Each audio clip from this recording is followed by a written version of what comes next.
Nous étions en vacances en Californie à visiter les belles plages, admirer les belles demeures perchées sur les hauteurs d'Hollywood. Oui, j'adore les États-Unis. C'est à chaque fois un véritable émerveillement, un réel dépaysement pour moi. Je suis toujours aussi fascinée par cette démesure et cet immense champ des possibles.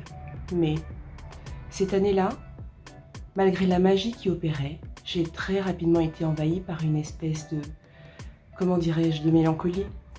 Je commençais alors mon périple intellectuel sur la situation actuelle de mon continent.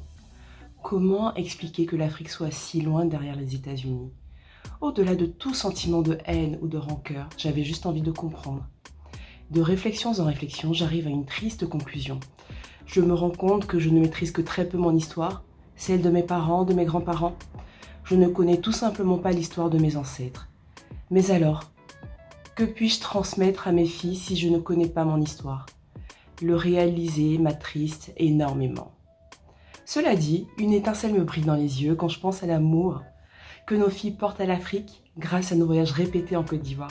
Je suis fière que nous ayons réussi à créer chez elles un certain sentiment d'appartenance à mon pays d'origine. Je suis ravie qu'elles apprécient les vacances au sein de la grande famille. Je me réjouis aussi du fait qu'elles s'approprient avec plaisir les us et coutumes locales. Je suis remplie de gratitude pour avoir la chance de me rendre sur ma terre natale une fois par an. Malheureusement, tout le monde n'a pas cette chance. Tout le monde n'a pas ces moyens. C'est vrai qu'aujourd'hui, j'ai la chance de pouvoir voyager avec ma famille. Mais si ce n'était pas le cas, qu'aurais-je fait? Comment aurais-je pu faire naître chez mes filles cet amour de l'Afrique? Le seul moyen pour moi, c'est l'histoire. C'est au travers d'histoires que nous identifions à des personnages. C'est au travers d'histoires que nous attachons à des hommes, des femmes, des enfants, des nations. Aujourd'hui, je redécouvre mon histoire et j'en suis fière. Celle que je n'ai pas apprise à l'école, celle de ma famille, celle de mes nations de cœur. L'histoire, comme on l'entend, c'est effectivement celle de grandes nations. Mais l'histoire naît tout d'abord de l'interaction entre 2, 3, 4 personnes, 10 personnes. L'histoire naît au sein des familles. Ce que je souhaite le plus profondément pour mes filles, c'est qu'elles puissent connaître leur histoire à elles. Qu'elles la connaissent sur le bout des doigts et qu'elles soient en mesure, en capacité de parler, de débattre de leur culture plurielle avec beaucoup de fierté. Je réalise que l'histoire, mon histoire, est une richesse au travers de laquelle on arrive à trouver un ancrage solide dans le monde contemporain. C'est cette même histoire qui nous permettra d'avoir une vision. Ainsi, nous serons à même de moduler notre avenir.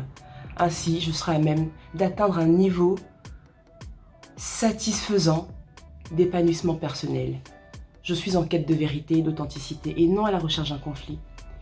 Il ne s'agit pas ici d'une quelconque opposition entre blanc, noir, comme on peut souvent l'entendre. Il s'agit juste de noirs qui ont un besoin profond, celui de se redécouvrir et de projeter au monde une image plus fidèle de leur véritable identité. Aujourd'hui, je peux donc me définir de la façon suivante. Je suis une femme et une maman épanouie de 3 merveilleuses filles, Cassandre, Alban et Priscille. L'épouse d'un merveilleux mari, Eric. Je suis une Parisienne accomplie aux influences multiculturelles. Je suis une Africaine, fervente défenseur de l'Afrique, de ses richesses et de ses valeurs. J'ai longtemps travaillé en tant que chef de projet. J'ai été chef d'entreprise. Je suis entrepreneur. Je suis tout simplement une femme de l'ombre qui mène de petits combats. Car pour moi, ce sont les actions individuelles qui font l'histoire. Mon idéal serait que tous, adultes et plus jeunes, puissions nous réapproprier notre histoire et notre culture. Pour cela, je partage mes découvertes et expériences sur ma page Facebook nommée Africanité.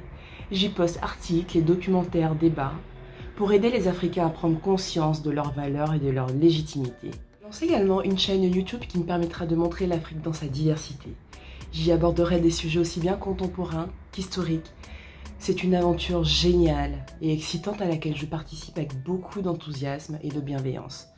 Je vous invite donc à me rejoindre en vous abonnant à ma page et à ma chaîne YouTube, toutes deux nommées Africanité. Partageons ensemble ce que nous avons de plus beau. Je vous invite à liker et partager mes réseaux sociaux.